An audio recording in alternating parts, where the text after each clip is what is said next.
Entonces, después de pensarlo y considerarlo durante mucho tiempo y mandarlo a elegir, finalmente está aquí el nuevo capítulo y el nuevo fanfic para todos ustedes. Espero disfruten de esta historia que realmente me tardé eligiendo lo que iba a subir y espero les guste. Quiero sus comentarios, sus opiniones en la caja de comentarios. No sin antes saludar a José Figuera, a Juan Carlos, a Jaun Black, a Naruto Shippuden, a Juan David Minaya, a Ramiro Álvarez, Robert Vieira, a Tamara Cortés, a Cuevas Luis, a Isaac 51, a Manzanita Fanfics, Juan Carlos Isla Valles, a Alejandro Pizarro, Jesús Hawaii, a Jero Figueras, José Pablo, Borja de la Peña Guío, Larry Vázquez, Víctor RP, Camilo Ruiz, Aldair Salbella, Guillermo Hidalgo, Wendel Ramírez, Javier, El Expector, José Antonio, Erron Black, Eduardo Ramírez, Luis Almandares, Oscar Santiago, Elian Moderano, John, Marcos, José, Sebastián, Ramiro, Iván, Orlando Taracera, Roberto Rodríguez, Madero Uchía, Joseph Inca, Ángel Cuevas, Harlequin, X Budal, Hitler, JR y Furuya. Un agradecimiento a todos vosotros miembros que están patrocinando esta teoría y espero la disfruten. Perdonen si me tardé, pero Dios mío, me estoy sintiendo mal y necesitaba agarrar aire para contar a los 45 miembros que somos. Pero bueno, con eso dicho, espero disfruten de este capítulo y les guste esta historia. One Piece es nuevo en el canal, pero espero les guste. Con eso dicho, comencemos. Capítulo 1. Bórralo todo. Akainu estaba inclinado sobre la barandilla del buque de guerra, con sus ojos mirando sin ver el océano frente a él. Unos pasos suaves le alertaron de la llegada de alguien, y su haki confirmó la presencia de Kizaru tras él. El almirante se detuvo junto a él y apoyó la espalda contra la barandilla. ¿Te arrepientes?, preguntó, en un tono de voz tan alto que no se oía. Akainu giró ligeramente la cabeza hacia un lado y lo miró por el rabillo del ojo. Nunca me arrepentiré de ir tras los piratas, respondió bruscamente. Aún así, puedes admitir que el descubrimiento del One Piece cambió las cosas, incluso para nosotros. Akainu no respondió durante un minuto, sopesando sus palabras. Sigo creyendo en la justicia absoluta, declaró finalmente. Pero eso solo concierne a los marines. Lo que hizo el gobierno durante el siglo vacío no está bien. Y aún así, seguimos todas sus órdenes. No por mucho tiempo, susurró, y aunque sus palabras fueron apenas más fuertes que un murmullo, aún transmitían su convicción. Los ojos de Kizaru parpadearon detrás de sus gafas para encontrarse con los suyos, pero no reaccionaron de manera más visible, consciente de que algunos de los marines a su alrededor observaban cada uno de sus movimientos. No sé por qué nos llamaron de vuelta a Mer y Geoise, pero una vez que hayamos regresado y aniquilado a los últimos piratas, los revolucionarios harán su movimiento. El gobierno mundial nos pedirá que los protejamos, pero no pienso seguir sus órdenes. Explicó. Uno pensaría que tu justicia absoluta no tendría ningún problema con sus acciones, observó Kizaru. Tiendes a ignorar las bajas civiles en tu afán por acabar con la piratería. Quizás esté dispuesto a sacrificar vidas para proteger a otros, pero no hasta este extremo. La aniquilación de más de la mitad de la población mundial, solo para ocultar lo que los 20 países que fundaron el gobierno lucharon originalmente en la Gran Guerra, no seguiré a gente así. Akainu lo miró una vez más. Por otra parte, es posible que nos hayan pedido que vayamos a Mer y Geoise porque saben que iremos contra ellos y planean obligarnos a defenderlos. Akainu se relajó un poco al oír eso. Kizaru siempre había estado a su lado, incluso cuando no le convenía, y era reconfortante saber que también lo seguiría en esta tarea. Los Gorosei debieron esperar que Sombrero de Paja llegara a Lautale dado su apodo y su condición de D, pero aún así me eligieron como almirante de flota, sabiendo que la verdad saldría a la luz. Como dijiste, sigo la justicia absoluta y nunca les di motivos para dudar de mi lealtad. Siempre había seguido sus órdenes, incluso cuando otros se habrían opuesto. Nadie debería sospechar que les dio la espalda a los Gorosei, no después de todo lo que había hecho a lo largo de su larga carrera. Si tú lo dices, dijo Kizaru arrastrando las palabras. Pase lo que pase, ya sea que el gobierno actual o el próximo intente detenernos, no lo permitiré. Puede que hubiera vendido su alma a los marines, pero aún valoraba su libertad y jamás permitiría que lo mataran o, peor aún, que lo encarcelaran. Una pieza. No esperaban una pelea. Incluso si la hubieran tenido, confiaban en su propia fuerza. Dos almirantes, logias, maestros de los dos tipos de haki que se podían aprender y resistentes al tercero. Ni siquiera Dragón podría vencerlos, a menos que usara todo el poder de su ejército. Nada de eso había servido de nada contra Im. Se enteraron de su existencia al mismo tiempo que el resto del mundo. La verdadera figura tras el gobierno, más poderosa que los Gorosei o los Tenryubito. El descendiente del linaje responsable de la Gran Guerra y la caída de su mundo al estado en que se encontraba. Ninguno de los dos tuvo tiempo de reaccionar. En cuanto Akainu cruzó su mirada con la suya, sintió un dolor punzante en el cerebro, como nunca antes había sentido. Cayó de rodillas, con un grito de dolor que no pudo salir de su mandíbula cerrada, igual que sus ojos no pudieron apartar la mirada de los de Im. Oyó a lo lejos a Kizaru gritar un ataque junto a él, pero fue seguido por gritos de dolor de su compañero almirante. Su mundo se había reducido al iris rojo que rodeaba pupilas negras, los bordes de su visión se fueron oscureciendo lentamente hasta que solo pudo ver el círculo rojo encerrado en la oscuridad. Sintió a lo lejos el chasquido de las esposas de piedra marina en sus muñecas, pero su cuerpo se había bloqueado por el dolor y ni siquiera podía pensar en moverse. Aún podía sentir a Kizaru a su lado, la presencia del almirante exultando tanto dolor como él sentía, en los pocos segundos antes de que perdiera el conocimiento. Una pieza. Lo primero que oyó fue el ruido de una puerta metálica cerrándose de golpe. El aire que lo rodeaba era frío, la pared a sus espaldas, dura. Se oían gritos tenues a lo lejos. El sonido de cadenas aferrándose unas a otras proveniente de su derecha le hizo girar la cabeza hacia un lado y abrir los ojos, tratando de evaluar mejor la situación. O al menos intenta abrirle los ojos. Su visión no cambió, seguía sumergida en la oscuridad. Sakazuki dijo una voz ahogada, con un dolor evidente en ella. «¿Estás despierto?» Borsalino gruñó con voz ronca. Su cuerpo estaba en una posición antinatural, con la espalda recta contra la pared y los brazos encadenados a ambos lados. Si bien sentía las cadenas en la pierna derecha, la otra le enviaba demasiadas señales de dolor como para saber si estaba encadenada o no. ¿Dónde y?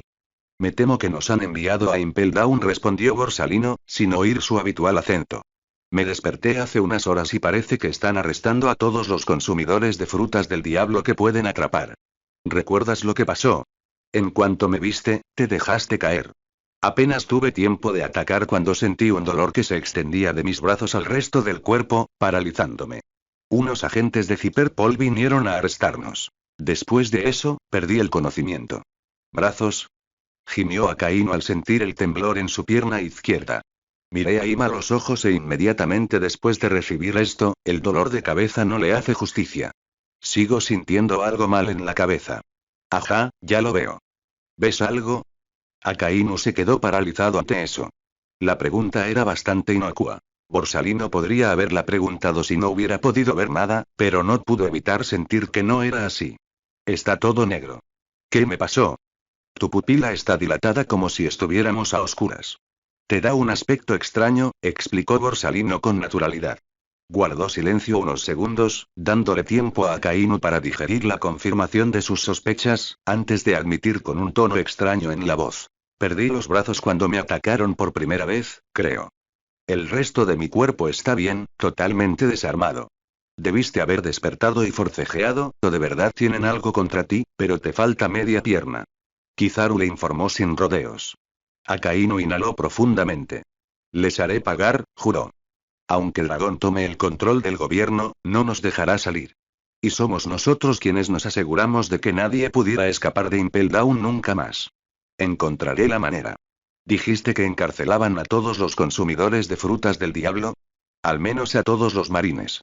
Vi a Smoker y a Fujitora, lo cual no me sorprende dada su postura sobre la justicia, pero en cuanto trajeron a Ryokugyu totalmente desfigurado, no dudé mucho de mi teoría. Está en la celda de enfrente, y no estoy seguro de que despierte jamás. Una pieza. La llegada durante los siguientes días de una gran cantidad de consumidores de frutas del diablo, todos heridos de alguna manera que dificultaría su capacidad de luchar usando sus poderes, les dio una imagen más clara de lo que estaba sucediendo afuera. Fue la llegada de X-Drake, más de una semana después de su derrota y posterior encarcelamiento, lo que les informó de los planes de Im. Quieren retenernos a todos aquí, le costó explicar, pues parte de su mandíbula se había derretido junto con su oreja y ojo derechos. Para evitar que las frutas del diablo vuelvan a circular. Comenzaron lo que llaman una limpieza. Es peor que todo lo que he visto, peor incluso que la idea más genocida de Kaido. ¿Cómo te atraparon? Preguntó Ina desde una celda vecina.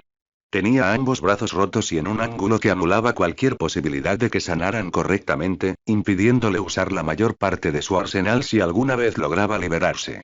Trafalgar sigue vivo y luchando, al igual que algunos de los sombreros de paja. Buscan a todos los usuarios de fruta que puedan ayudarlos a proteger a la gente. Crearon un refugio en el mundo espejo de Charlotte Brûlé, pero la mayoría de la gente no tiene un espejo lo suficientemente grande como para atravesarlo. Estaba ayudando a Blueno, el agente de Cyberpol, el que tiene la fruta puerta a puerta, a mover ciudadanos cuando llegué a la isla. Eran cientos de civiles, hacinados en el espacio temporal de Blueno entre las puertas, y no teníamos ni idea de qué les sucedería si Blueno moría. ¿Intentaste pelear con él? Preguntó Kizaru. Ni hablar. Drake soltó una carcajada, antes de que su rostro herido le recordara que mover la mandíbula demasiado y demasiado rápido era mala idea. Un leve gemido de dolor escapó de su garganta mientras intentaba controlar la respiración lo suficiente como para volver a ignorar el dolor. Las lágrimas corrían por el lado izquierdo de su rostro, demasiado dolorido como para pensar en contenerlas. No es que a nadie le importara. Todos sufrían y trataban de aprender a lidiar con ello. Actué como distracción, explicó unos minutos después. Duré unos 30 segundos. No está mal, considerando que ningún almirante aguantaba tanto. Aunque corren rumores de que Ryokugyu le dio un golpe. Eso explicaría su estado, respondió un comandante desde la celda contigua a la de Akainu y Kizaru. Poseía un paramecio, una versión más débil de la fruta Gura Gura, que le permitía crear vibraciones. O al menos podía, antes de perder una mano y la mitad del otro brazo. ¿Está gravemente herido entonces? No estaba consciente cuando me trajeron, preguntó Drake. Está totalmente desfigurado, respondió Kizaru en voz baja. Le había caído bien el otro almirante, que no predicaba su justicia a cada minuto como Akainu y Aokiji, y luego Fujitora, cada vez que se veían. El hombre era gracioso, dispuesto a defenderse sin dejar de obedecer órdenes, y probablemente el almirante con el que era más fácil tener una conversación amena. Menos mal que se ha acostumbrado a no comer, porque aunque despierte, no creo que pueda volver a comer. Parecía que le habían destrozado parte de la cara, con quemaduras bordeando la zona herida. El bastardo debe haber pensado que era apropiado dada su fruta del diablo, escupió Ina. ¿Alguna noticia de Dragón? Preguntó Akainu. Nada, respondió Drake. Debió de estar planeando mudarse antes de que In se revelara, porque Sabo ha estado trabajando con refuerzos. Está quemando vivos a todos los marines o agentes que trabajan para In que encuentra, y lo está haciendo bien, aunque a la larga no será suficiente. Sin embargo, nadie ha visto a Sombrero de Paja desde su última aparición, que fue poco antes de que ustedes dos desaparecieran, dijo, señalando con la cabeza a Kainu y Kizaru. Su tripulación sigue moviéndose, pero nadie ha dicho nada sobre si está vivo o muerto. Creo que debe de estar herido, porque no dejaría que su tripulación luchara sola si podía evitarlo. Y todos recordaban a Marineford. Luffy Sombrero de Paja no permitiría que nada, salvo la muerte, le impidiera proteger a quienes consideraba suyos. Una pieza. Habían creado una especie de vigilancia. La mayoría de los prisioneros en las celdas circundantes eran marines, y confiaban ciegamente los unos en los otros, a pesar de sus anteriores divergencias de opinión. La única forma en que podían saber la hora del día era por la comida que les traían, y no era tan regular. Puede que In no quisiera que murieran, pero ciertamente no le importaba mantenerlos sanos. Aún así, cuando pensaban que era de noche, todos intentaban dormirse a excepción de un vigilante designado, para preservar energía y sanar lo máximo posible. Esta noche era el turno de Kizaru. Nunca había sido el de Akainu desde que perdió los ojos y su haki de observación era irregular en el mejor de los casos, su cuerpo demasiado debilitado por las heridas aún abiertas en su pierna, la piedra marina alrededor de su cuerpo y lo que sea que Im hubiera hecho para hacerle perder la vista. Sin embargo, el almirante de la flota no podía conciliar el sueño. Su haki de observación podría no funcionar en ese momento, pero aún conservaba su instinto. Tras décadas en la infantería de marina, ascendiendo de rango solo gracias a su esfuerzo, había aprendido a escuchar lo que su cuerpo le decía, incluso si conscientemente no podía detectar nada malo. Aún así, la voz lo tomó por sorpresa. Ahí está. ¿De verdad estás seguro de que quieres elegirlo? Conocía todas las voces, y no provenían de las celdas circundantes. No habían traído a nadie nuevo desde Drake, y lo habría oído si hubiera venido un guardia. Lo que le preocupaba era la falta de reacción de Kizaru. ¿Escuchaste eso? Preguntó. No, no oí nada, ¿qué pasa? Preguntó Kizaru. Ha cambiado desde el descubrimiento del One Piece. Puede guiar a los marines por el buen camino. La segunda voz nueva era masculina, mientras que la primera parecía femenina. Sintió que ya lo había oído antes, pero no lograba identificarlo. Gente hablando. Cerca. Grunó. No siento a nadie, ni oí nada, respondió Kizaru. El Aki de Akainu tampoco detectó nada, pero sabía que no debía confiar en él en su estado. ¿Cómo es posible que no oiga así? ¿O podría usar esto para destruir aún más el mundo?, argumentó la primera voz, aparentemente sin importarle que Akainu pudiera oírlos.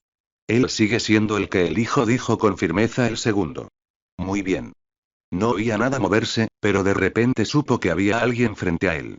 Tiró de sus cadenas, intentando zafarse de quienquiera que fuese. Cualquiera con el poder suficiente para escapar de la atención de Kizaru y que se infiltrara en su celda no era buena noticia. Una mano le agarró la cabeza y parpadeó. Line. Los ojos de Akainu se abrieron y de inmediato reconoció a Marineford a su alrededor. Había muchas cosas mal en eso. En primer lugar, Marineford ya no existía. Había sido destruido por Barba Blanca, y aunque se había reconstruido desde entonces para servir como base del G1, existían diferencias obvias entre ambas bases. En concreto, el hecho de que G1 había reemplazado la palabra marines en el edificio. El edificio frente a él adornaba la familiar gaviota que había quedado medio destruida durante la batalla y que había sido retirada posteriormente. En segundo lugar, no se suponía que estuviera cerca de Marineford, ni antiguo ni nuevo, ya que había estado encadenado en las profundidades de Impel Down. Incluso usando la corriente Tairai que conecta Marineford, Impel Down y Enies Lobby, le habría llevado horas salir de la prisión submarina y llegar a tierra. Y tercero, y se había quedado ciego en la batalla contra Im. Así que ver las diferencias en Marineford no era normal. Normalmente soy yo el que duerme cuando debería estar trabajando. ¿No recibiste la invocación de Sengoku?, dijo una voz familiar arrastrando las palabras. Bueno, y cuarto. Kuzan ciertamente no se veía así. Llevaba el cabello recogido con un pañuelo morado en lugar del antifaz para dormir que había usado durante años. También había reemplazado su habitual bata blanca por una chaqueta negra, con el símbolo de la marina cosido delante de su corazón. Parecía joven. Instintivamente, comprobó con su Aki, sospechando que una fruta del diablo estaba en juego.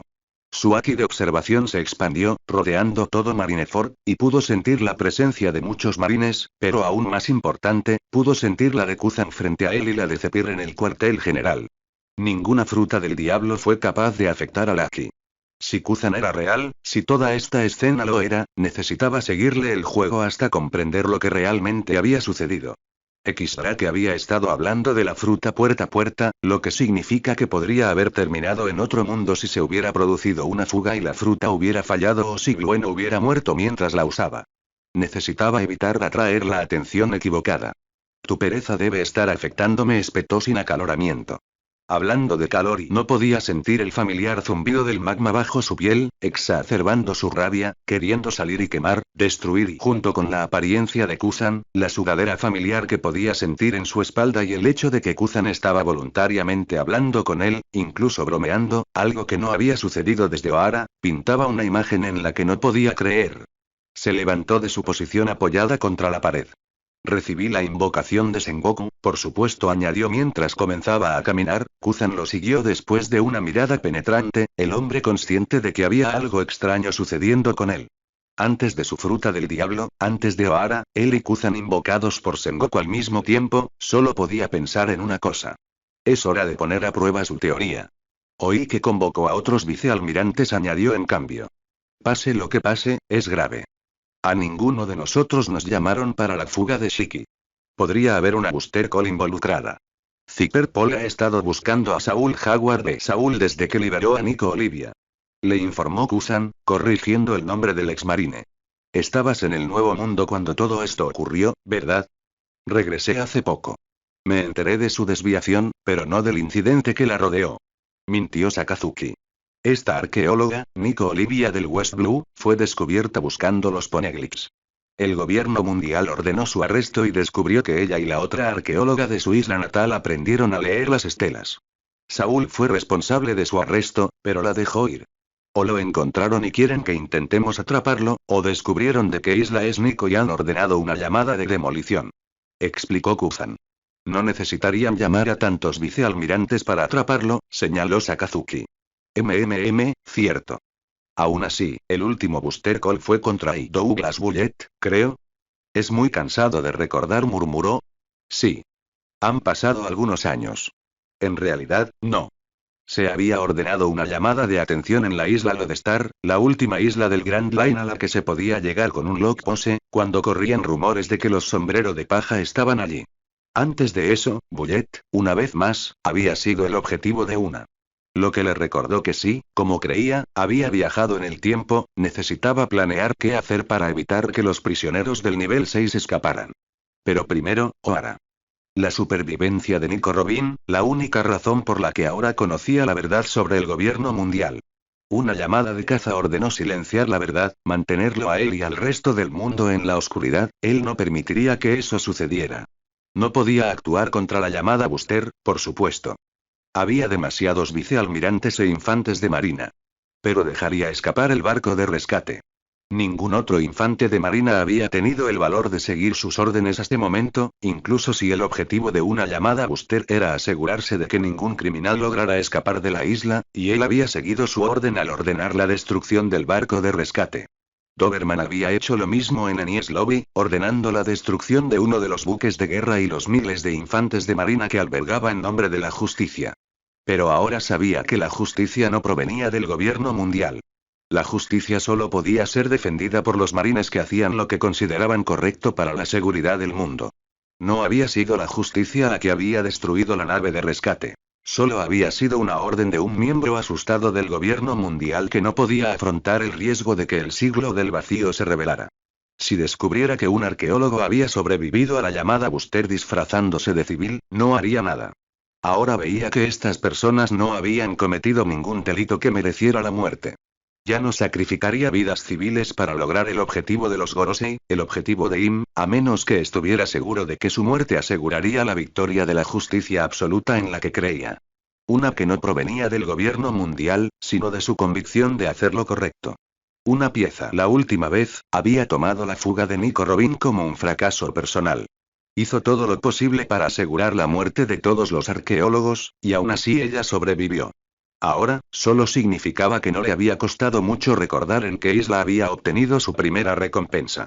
Se tomó unos días de vacaciones, oficialmente para recuperarse de su combate en el Nuevo Mundo, no recordaba contra quién había estado luchando, y se alegraba de tener la costumbre de presentar su documentación en cuanto podía, y partió hacia el West Blue. Su tamaño aún atraía muchas miradas, pero con la sudadera puesta y la gorra de marine oculta, además de unos vaqueros y zapatillas, nadie pensaría que estaba en misión oficial del gobierno. Lo cual, sin duda, le benefició, pues vio a Nico Robin sentada en uno de los bancos leyendo tranquilamente un libro. Ella lo miró de reojo cuando se sentó a su lado, pero no reaccionó de otra manera. Deberías tener más cuidado con el tiempo que te quedas aquí. Somos la isla más cercana a O'Hara, Zipperpol empezará a buscarte. La gente habla, y un desconocido siempre llama la atención, sin importar su edad. Pudo sentir el pánico que emanaba repentinamente de ella mientras dejaba caer el libro sobre sus piernas, con las manos cruzadas sobre el pecho, lista para hacer aparecer sus extremidades.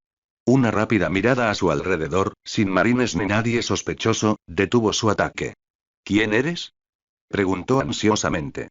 Me llamo Sakazuki, respondió. Sé lo que sabes hacer, leer, y qué planeas hacer ahora que eres la única persona con esta habilidad. Le preguntó. Otros podían leer los poneglyphs. Sombrero de paja a través de la voz de todas las cosas, y ciertos miembros de la tribu de los tres ojos, pero sombrero de paja ni siquiera había nacido y los de tres ojos se escondían bien y hacían todo lo posible para que su tercer ojo no se viera afectado. Ella lo miró en silencio durante unos segundos, observando su postura relajada, la falta de un arma en su persona y el hecho de que claramente estaba solo allí, y consideró que no era una amenaza. Quiero convertirme en una verdadera arqueóloga, descubrir civilizaciones antiguas y olvidadas. No quiero, sea cual sea el motivo por el que destruyeron mi isla, no quiero hacerlo. Sabía la razón, claro, había oído a los agentes acusar a su madre de querer despertar armas destructivas, pero no iba a contárselo a un desconocido. No importa lo que quieras, tienes una habilidad que el gobierno mundial teme. Solo esperan pruebas de que sigues vivo para emitir un cartel de búsqueda. Sus ojos se abrieron de par en par al oír eso. Quería repitió. Pero si no he hecho nada. Protestó. Al gobierno mundial no le importa. Te culparán de la destrucción de la nave de guerra a manos de Howard de Saúl para justificar tu recompensa, y esperarán que un cazarrecompensas haga el trabajo por ellos. Ya sospechan que sobreviviste. Alguien debió ver a Kuzan dejándote escapar. Vamos, ya eres listo, capta la indirecta, no sé de quién hablas, respondió ella con voz casi serena, pero no necesitó a Aki para verla tensarse de nuevo. Obviamente ya tenía los instintos adecuados que le habían permitido sobrevivir durante tanto tiempo, pero ahora le faltaba experiencia. Conozco muy bien a Kuzan. Probablemente más que él mismo. Nadie habría esperado que se infiltrara en la tripulación de un Yonkou para destruirla desde dentro. Sakazuki tomó nota mental de cómo ayudar a X-Drake en su propia infiltración. Es demasiado blando como para matar a un niño si puede evitarlo. Te habría dejado escapar, con la esperanza de que pudieras vivir una vida normal. ¿Y tú no? Blandengue, quiero decir. No has hecho nada malo, según mi opinión. Evitó la verdadera respuesta. No. Me interesa más bien que sobrevivas. Si estoy condenado a recibir una recompensa, ¿cómo podré sobrevivir? ¿Escapar de un gobierno dispuesto a usar una booster call para matar a gente inocente? Muévete lo más que puedas para evitar que tengan tiempo de enviar marines o agentes de Cyberpol. No confíes en nadie, por muy amable que parezca. Valdrás millones, y mucha gente está dispuesta a traicionar incluso a un ser querido por esa cantidad de dinero. Y si alguna vez te ves en un lío tan grande que no ves cómo escapar, y si fue causado por tu habilidad y no por ningún otro acto criminal que hayas cometido, le ofreció un papel que ella tomó con vacilación. Ese es mi número privado de Denden Musi. ¿Y me ayudarías si te llamo? Todo lo que pueda. Soy vicealmirante. No pareció sorprendida, pero él había admitido que conocía a Kuzan después de todo. Me convertiré en uno de los próximos almirantes, aunque me lleve años. No es poder absoluto, pero es suficiente para mantener a los marines a raya si es necesario. Ella asintió en señal de comprensión, con la mirada fija en el papel que sostenía en sus manos. Gracias, dijo ella, con los ojos muy abiertos mientras lo miraba. Una parte de ella quería preguntarle por qué, pero era lo suficientemente inteligente como para saber que era mejor no hacerlo, no fuera que su pregunta lo hiciera retirar su oferta. No me des las gracias. Sobrevive y logra tus metas. Eso es lo que espero de ti. Nico Robin le dio las gracias. No creía que pudiera sentirse más incómodo nunca. Linelin. Allí estaba. Su fruta del diablo. La expectación lo había atormentado durante las últimas semanas mientras esperaba esta misión. No recordaba casi nada de lo anterior, pero los años que había pasado como almirante, y luego como almirante de flota, le habían permitido cumplirlas mucho mejor que cualquier otro vicealmirante. Esto le aseguró su elección para liderar esta misión en particular. Nadie habría esperado encontrar una fruta del diablo tan poderosa como la suya aquí, o no habrían enviado a alguien sin poderes. Por suerte para él, el pirata que habitaba la base había encontrado un verdadero tesoro. Lo habían enviado tras esta tripulación porque corrían rumores de que buscaban involucrarse con los piratas de Big Mom y los marines querían destruirlos antes de obtener su protección.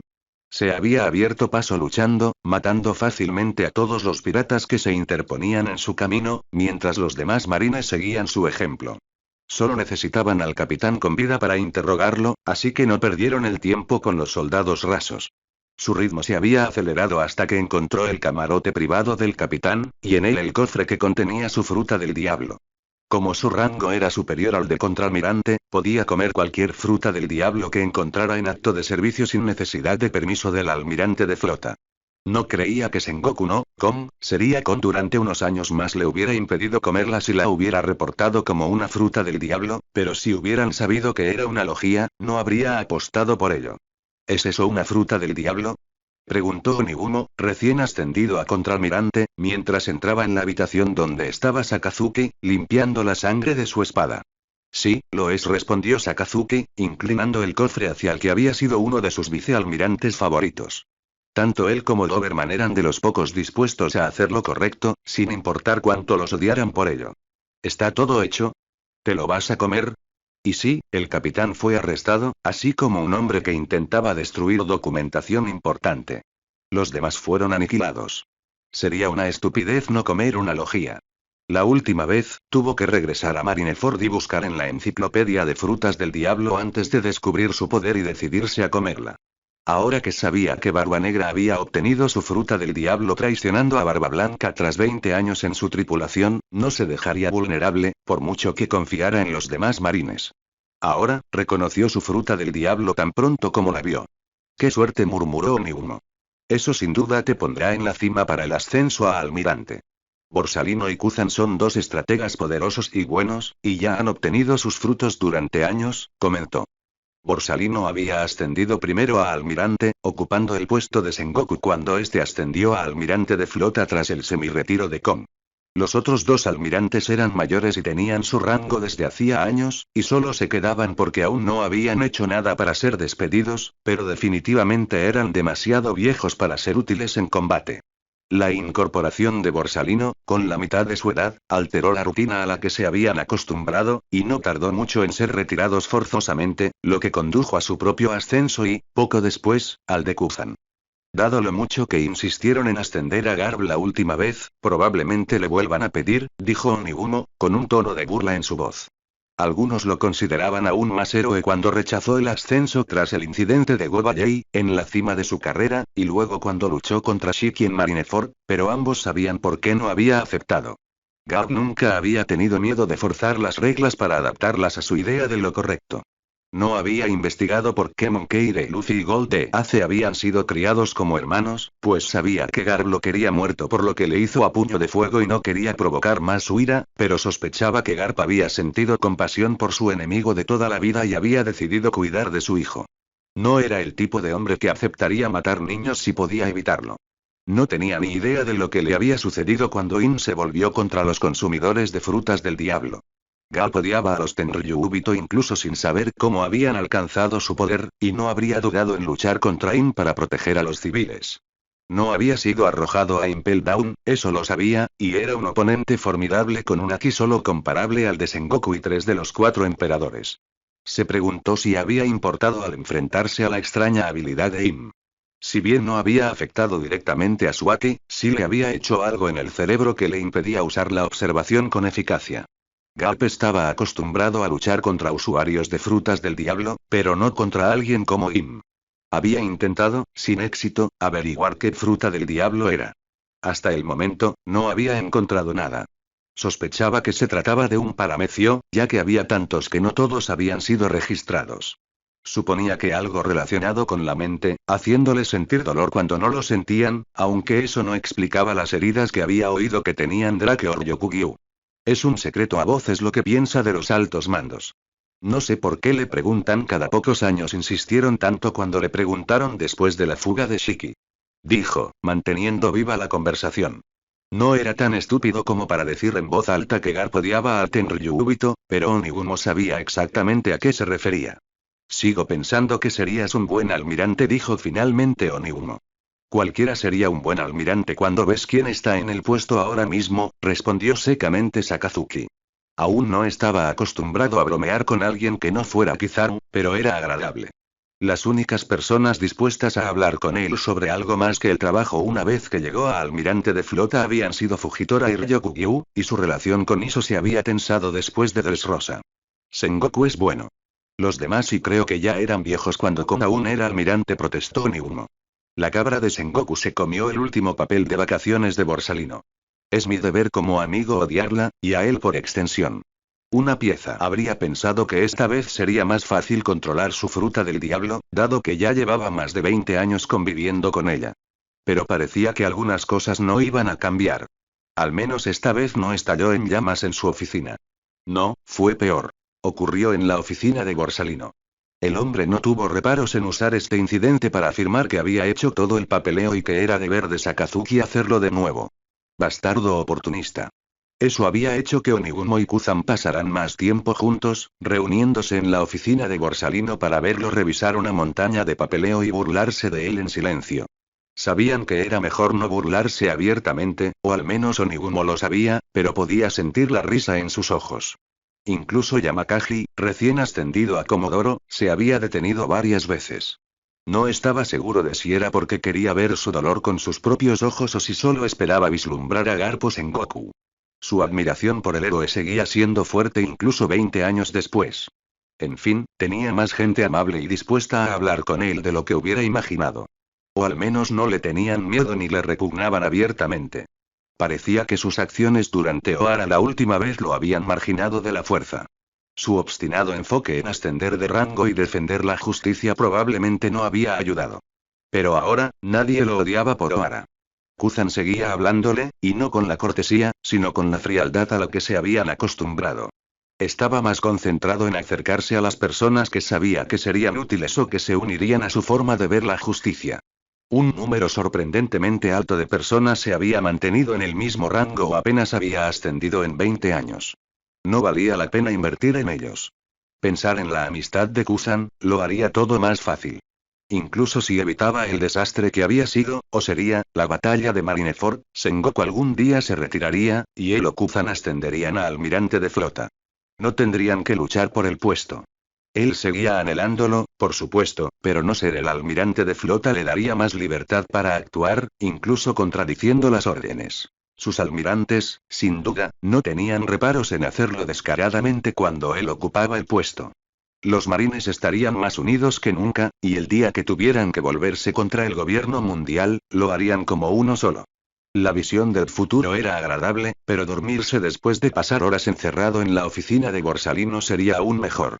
El hombre lo había evitado todo el día, con la esperanza de no sufrir su ira. Lástima que estuviera dispuesto a esperar a que bajara la guardia antes de atacar. Se presionó los ojos con las palmas de las manos. Su cuerpo aún no se había acostumbrado a dormir tampoco.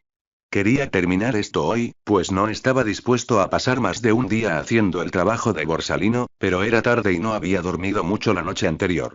Sus ojos se cerraron solo por un segundo, apenas más que un parpadeo. Una pieza. Borsalino se acercó de puntillas a su oficina. No había pensado que Sakazuki pasaría todo el día allí, sino que se enojaría demasiado y lo perseguiría al cabo de unas horas. Pero allí estaba, pasada la medianoche, yendo a comprobar si el hombre seguía en su oficina, como Kuzan le había advertido. Abrió la puerta lentamente y efectivamente estaba allí, con los brazos sosteniendo su cabeza, dormido en su escritorio.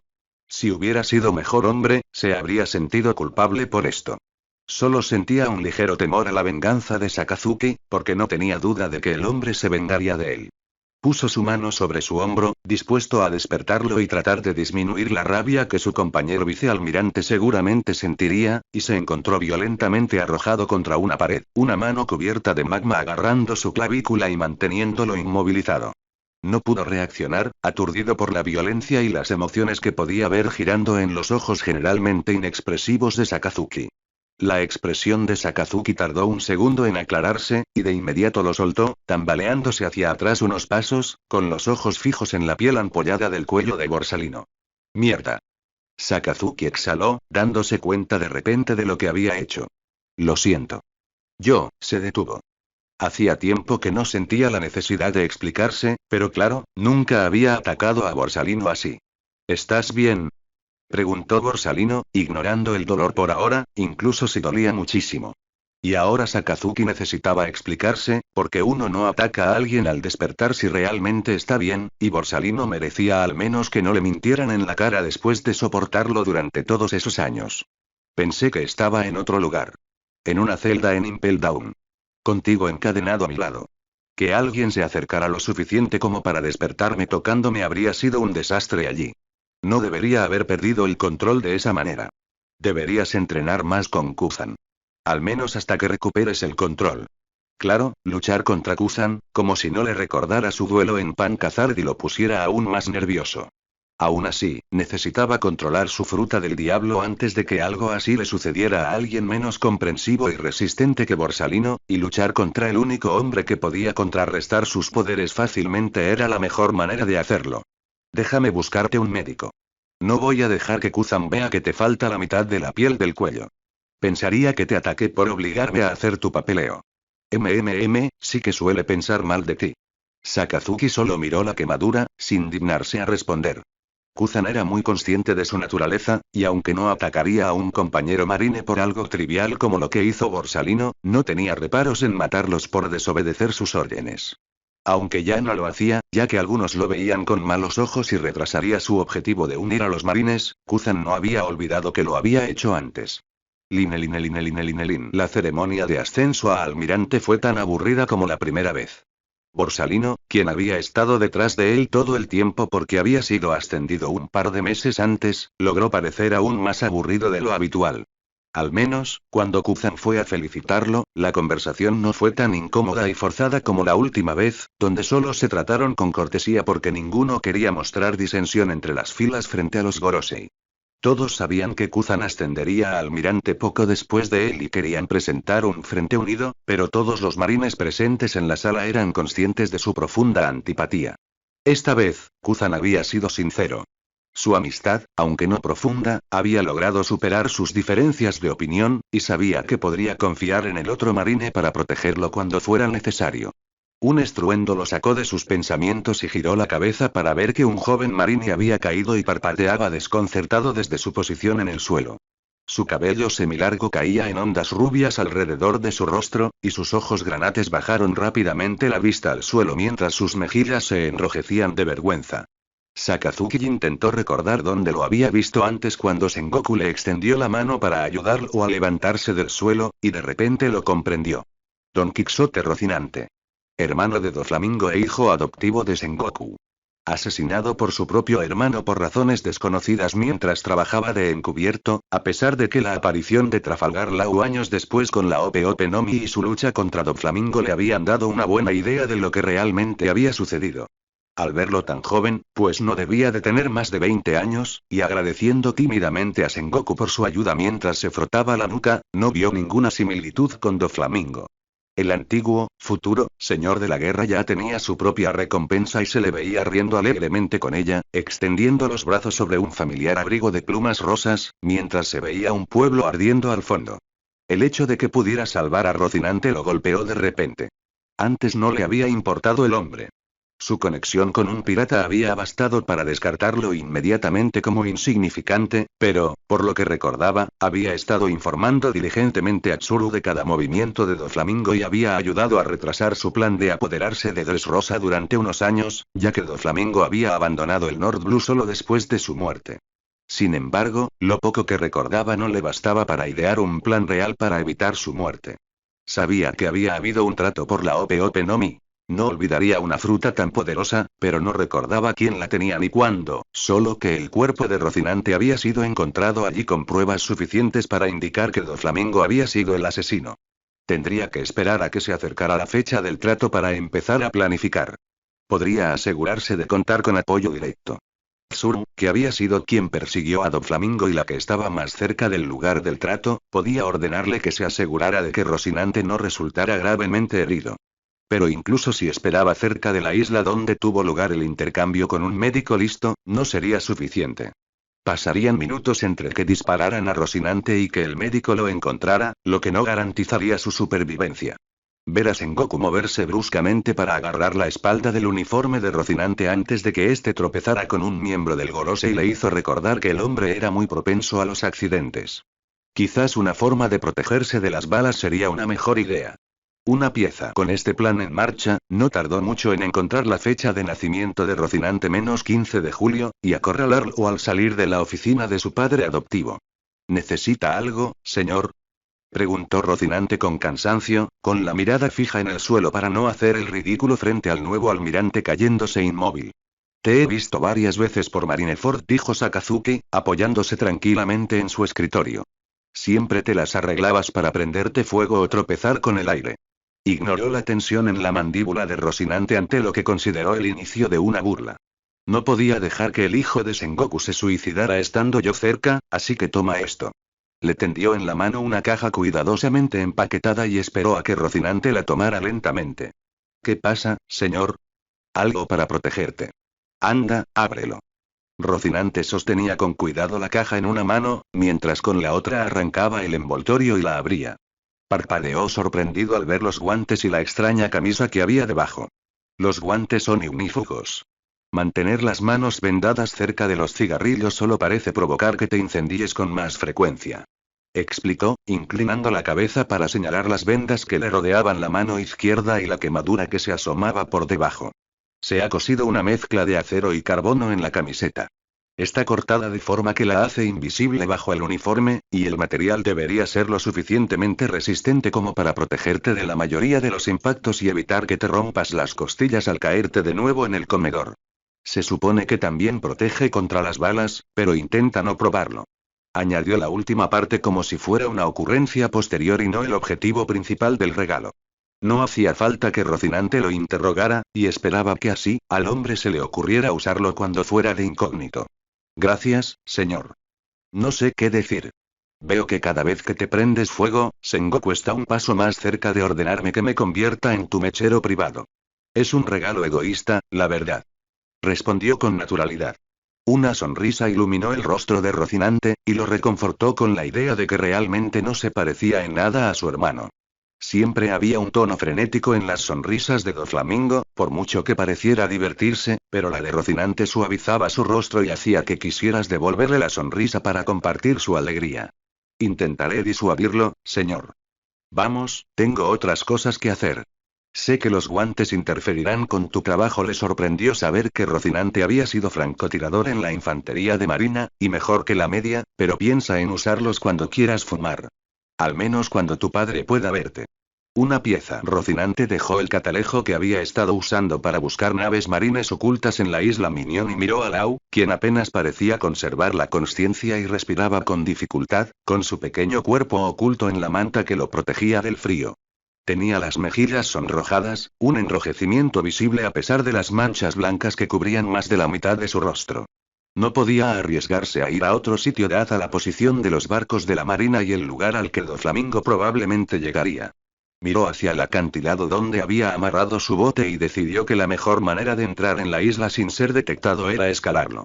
No fue la mejor idea, sobre todo porque necesitaba llevarse a Lau para darle la fruta Ope Ope lo antes posible. Aún así, podía ser extremadamente cuidadoso y asegurarse de que Lau no se cayera. Asegurarse de que no se cayera, ya que el impacto no sería bueno para Lau, incluso si su propio cuerpo amortiguaba la caída. Agarró algunas cuerdas, viendo que la mejor forma de escalar sin que lo molestaran sería atar al agua a su espalda, y de repente se congeló cuando tuvo una idea.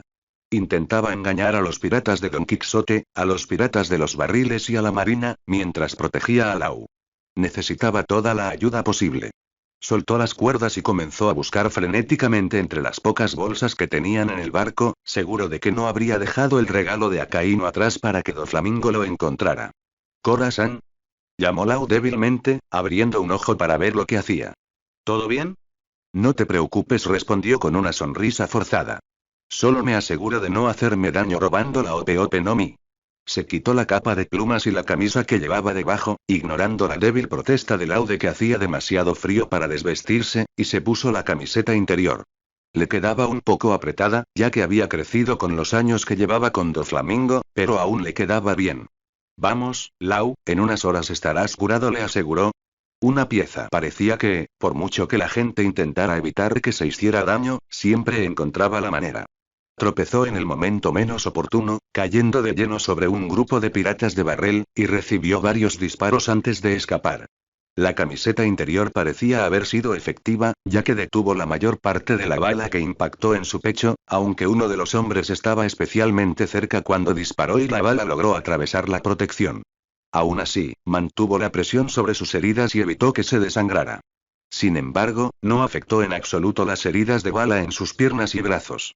Lau estaba horrorizado por su estado, pero no tenían tiempo para preocuparse por lo herido que estaba, no si quería darles a los marines la prueba que tenía del plan de Doflamingo para apoderarse de Dressrosa antes de que los marines comprendieran que los había traicionado, y luego escapar de ellos y de Doflamingo.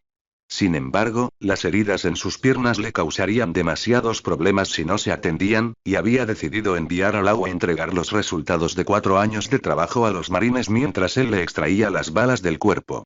La mala suerte parecía haberlo golpeado nuevamente, porque Lau regresó con Vergo de entre todas las personas, lo que resultó en la situación en la que se encontraba ahora, enfrentando a Doflamingo con un arma que ambos sabían que no dispararía, Lau escondido en un cofre detrás de él y solo a salvo mientras aún estuviera vivo para que los poderes de su fruta del diablo funcionaran. «Deja ir a Lau», Doffy suplicó, con la esperanza de entretenerlo lo suficiente para que la nave de la marina, la que Doflamingo planeaba tomar tras creer que contenía a Lau, escapara. «No se volverá como tú. Es libre». Una vena apareció en la cara de su hermano, y lo siguiente que sintió fue el dolor del disparo. Una vez. 2 veces. Dejó de contar mientras su hermano seguía disparándole y se recostó contra el pecho que ocultaba a Lau, sintiendo cómo se debatía en su interior. La mayoría de las balas le dieron en el pecho y fueron detenidas, pero una fue particularmente baja, pasando por debajo de la camiseta y atravesándole la piel, antes de impactarle la cadera desde dentro. La bala se desvió y, en lugar de perforarle la cadera y salir de su cuerpo, se alojó en su columna vertebral. Su visión se oscureció por un momento, y cuando abrió los ojos nuevamente, los cofres y Doflamingo habían desaparecido. Respiró hondo con cuidado. El dolor de espalda y de sus heridas anteriores era casi insoportable, pero estaba acostumbrado a que le doliera, y no creía que pudiera sentir un dolor más fuerte que el del día en que lo torturaron y vio cómo disparaban a su padre ante sus ojos. Tenía las costillas rotas por los repetidos impactos, pero no oía el sonido húmedo que indicaba que las partes rotas le habían perforado los pulmones. Intentó moverse un poco, para ver si podía moverse, y sintió que la bala clavada en su espalda se movía y le daba en un nervio. Un gemido bajo se le escapó antes de que pudiera contenerse. Tardó unos segundos en controlarlo, y apretó los dientes para no volver a emitir ningún sonido. No quería arriesgarse a usar sus poderes contra sí mismo, no cuando estaba al borde de la inconsciencia y la supervivencia de Lau dependía de que permaneciera despierto el mayor tiempo posible. Intentó contar los segundos, queriendo tener al menos una idea de cuánto aguantaba, pero pronto se dio cuenta de que perdía el hilo de la consciencia por breves periodos. Recordar en qué número estaba definitivamente no era su prioridad. Capitán Tsuru. ¿Hay alguien aquí? Rocinante. Gritó una voz que conocía. Rocinante, quédate conmigo. Busca un médico. Gritó la mujer, apretándole el cuello con los dedos para tomarle el pulso. Luchó por abrir los ojos y tuvo que parpadear unas cuantas veces para que su visión se aclarara lo suficiente como para reconocer el rostro preocupado de Tsuru inclinado sobre él. Tsuru, dijo débilmente. No hables, ordenó. ¿Qué te pasó, estúpido? Quiso sonreír ante la preocupación que percibía en su voz, pero no estaba seguro de tener fuerzas para hacerlo. No te duermas sobre mí, ordenó cuando sus ojos se cerraron nuevamente. Tendremos que trasladarlo a una camilla, dijo una voz nueva. ¿Y cuando había llegado un médico? Con la cantidad de impactos de bala, será muy doloroso moverlo, aunque sea un poco. Es mejor que pierda el conocimiento ahora por el cansancio que por el dolor de moverlo. Duérmete entonces, Rocinante. La mano de Tsuru le pasó por el pelo, y fue agradable. Te cuidaré. Se quedó dormido. Line. Al regresar a Marineford tras unas semanas luchando contra las fuerzas de Big Mom e impidiéndole invadir un país aliado, Sakazuki habría querido irse a la cama y dormir un día. Ver a Sengoku de pie justo afuera del barco lo hizo reconsiderar sus planes. Se unió al almirante de flota y comenzaron a caminar juntos en silencio, sabiendo que era mejor no hablar donde todos pudieran oírlos. No recordaba haber ocurrido algo así la última vez, y nada había salido mal en su misión. Asegurarse de que el mayor número posible de civiles sobreviviera fue más trabajo del que esperaba, pero seguía siendo prácticamente la misma misión que en su vida anterior, un desafío. Entraron a la oficina de Sengoku, y su mirada se centró en el hombre sentado junto al escritorio. Comandante Rocinante, respondió por reflejo, antes de que lo que acababa de decir le afectara. Su misión ha terminado, entonces continuó con suavidad. Y había sobrevivido. Bien. Parece que tengo que agradecerte por estar vivo. Me dispararon varias veces, dijo Rocinante, llevándose la mano al torso vendado, pero la mayoría de las balas no atravesaron la camiseta protectora que me ofreciste. Sin ella, me habrían perforado los pulmones y habría muerto en minutos. Así que, gracias. Me alegra que hayas sobrevivido, respondió Sakazuki con sinceridad. ¿Y la silla de ruedas? Preguntó. Vio que el hombre también llevaba vendas bajo los vaqueros, y nadie en su sano juicio le habría ofrecido muletas si tuviera dificultades para caminar, pero habría pensado que Sengoku le habría ofrecido una silla más cómoda. Una bala me impactó en la cadera, lo que desvió su trayectoria lo suficiente como para alojarse en la columna vertebral. Las terminaciones nerviosas se congelaron por el frío. Los médicos no pudieron hacer nada. El tono con el que había dicho la última frase me resultaba familiar. Era el mismo que todos los médicos que habían hablado de la pierna perdida de Kuzan habían usado al interrogarlos. Rocinante ciertamente no estaba tan conforme con perder el uso de sus piernas como lo pintaba al mundo. pudo sentir una pequeña punzada de simpatía creciendo en él, la suficiente como para no ofrecer palabras vacías sin sentido. Estoy seguro de que aún podría ser uno de nuestros mejores francotiradores si aún quiere ser un marine. Rocinante se sobresaltó ante eso, y pudo sentir la mirada de Sengoku, quien había permanecido en silencio todo el tiempo, clavada en él. Era un almirante, sabía cómo motivar a sus tropas. No había necesidad de sorprenderse tanto, en realidad. Lo pensaré. Gracias, almirante. Te seguiré a tu oficina, dijo Sengoku, abriendo la puerta y terminando efectivamente la conversación. Cuídese, comandante, dijo Sakazuki al marcharse. Dada la cara de asombro del capitán que caminaba por el pasillo y lo había oído, debía recordar no ser demasiado amable delante de quienes no fueran sus compañeros almirantes, o algunos vicealmirantes. ¿Todo salió bien en tu misión?, preguntó Sengoku distraídamente mientras cerraban la puerta de la oficina de Akainu detrás de ellos, estando a solo unas docenas de metros de la de Sengoku. Sí, lo hizo. Escucha, suspiró Sengoku, quien, como siempre, no andaba con rodeos al hablar con los almirantes ni con Garp. Salvaste la vida de mi hijo. No lo olvidaré. No había sido el plan, no realmente, pero aún así era agradable saber que Sengoku estaba en deuda con él. Lo respetaba demasiado como para fingir que no se aprovecharía de esto. Gracias, almirante de flota, respondió. El recordatorio de la posición de Sengoku fue suficiente para que ambos entendieran que un día, él pediría algo que solo Sengoku podía ofrecer. Una pieza. Habían pasado meses antes de que Sengoku permitiera a Rocinante salir de la isla cercana a Marineford, donde se había refugiado en convalecencia. Aunque había perdido todas las pruebas de los planes futuros de Doflamingo, aún podía indicar la presencia de un traidor en Marineford. Sengoku había jurado vigilar a Vergo, pero no podía hacer nada sin pruebas y sin advertir a Doflamingo de la supervivencia de su hermano. Así que habían sido unos largos meses en los que se recuperó de su lesión y se acostumbró a la silla de ruedas, y no había salido de la isla excepto una vez para ver a Akainu. Pero ahora se encontraba en las conocidas aguas del North Blue. Uno de los marines de Tsuru empujaba su silla de ruedas, ayudándolo a maniobrar en las calles de Notice, la isla donde Lau se escondía. Tsuru había ignorado voluntariamente que intentaba reunirse con el dueño de la fruta Ope Ope, al igual que Sengoku al afirmar que, debido a su casi muerte, no recordaba muchas cosas de la isla Minion, y mucho menos el motivo de su presencia allí ni cómo había desaparecido la fruta del diablo. Creo que lo veo, dijo el teniente empujándolo. La cabeza de Rocinante giró bruscamente hacia donde ella miraba, pero no pudo ver nada debido a los puestos frente a ellos. Su nueva altura fue una de las cosas a las que le costó adaptarse. Se enorgullecía de casi alcanzar los 3 metros, aunque sus repentinos estirones no le habían ayudado a mantener el equilibrio. Avanzaron un poco más y allí estaba. Es él, confirmó con voz tensa. Lau estaba sentado en un barril, con la mano sobre una espada más alta que él, apoyada a su lado. 2 adolescentes, que parecían de su misma edad, conversaban animadamente frente a él, y los escuchaba con una leve sonrisa. ¿Era un oso polar? También escuchaba, e incluso los interrumpió para añadir algo. Bueno, había visto cosas más raras. Lau levantó ligeramente la cabeza mientras sus ojos escudriñaban a la multitud con un movimiento ensayado. Pasaron junto a él antes de detenerse en la teniente que estaba detrás de él. Algo debió advertirle que era una marine, pues su postura cambió de inmediato y su mano se tensó sobre la Nodachi a su lado. Bajó la mirada de la teniente y la fijó lentamente en la suya. En todo caso, se tensó aún más. El oso polar pareció presentir que algo andaba mal, al girarse para preguntarle algo. Launa lo apartó de la mirada mientras respondía. Rocinante estaba demasiado lejos para leer algo más que la palabra muerto en sus labios. Sus manos se dirigieron a las ruedas de su silla y empezó a rodar hacia adelante, sin que el marine a sus espaldas lo siguiera. Los 2 jóvenes a su lado se giraron hacia él, antes de confirmarle algo. Lau saltó de su posición, la espada se posó en su hombro y casi se cae.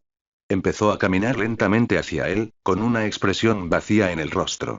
Solo gracias a los meses que habían pasado juntos, Rocinante podía ver la agitación que reinaba allí. Lau gritó tan pronto como Lau estuvo a su alcance para oírlo. Corazon respondió vacilante. Los ojos de Rocinante recorrieron su cuerpo, viendo la falta de manchas blancas, así como la altura y el peso que había ganado en unos pocos meses. Pareces estar sano, dijo finalmente con voz débil después de que el silencio se extendiera incómodamente entre ellos, con una sonrisa extendiéndose en su rostro. Khorasan, dijo Lau con voz entrecortada mientras corría los pocos metros que los separaban para lanzarse sobre él. Rocinante apenas logró bloquear las ruedas antes de que Lau chocara con la silla, sus brazos encontraron su lugar detrás del cuello de Rocinante y su Nodachi cayó al suelo a su lado. Pensé que estabas muerto, oí que te disparaban.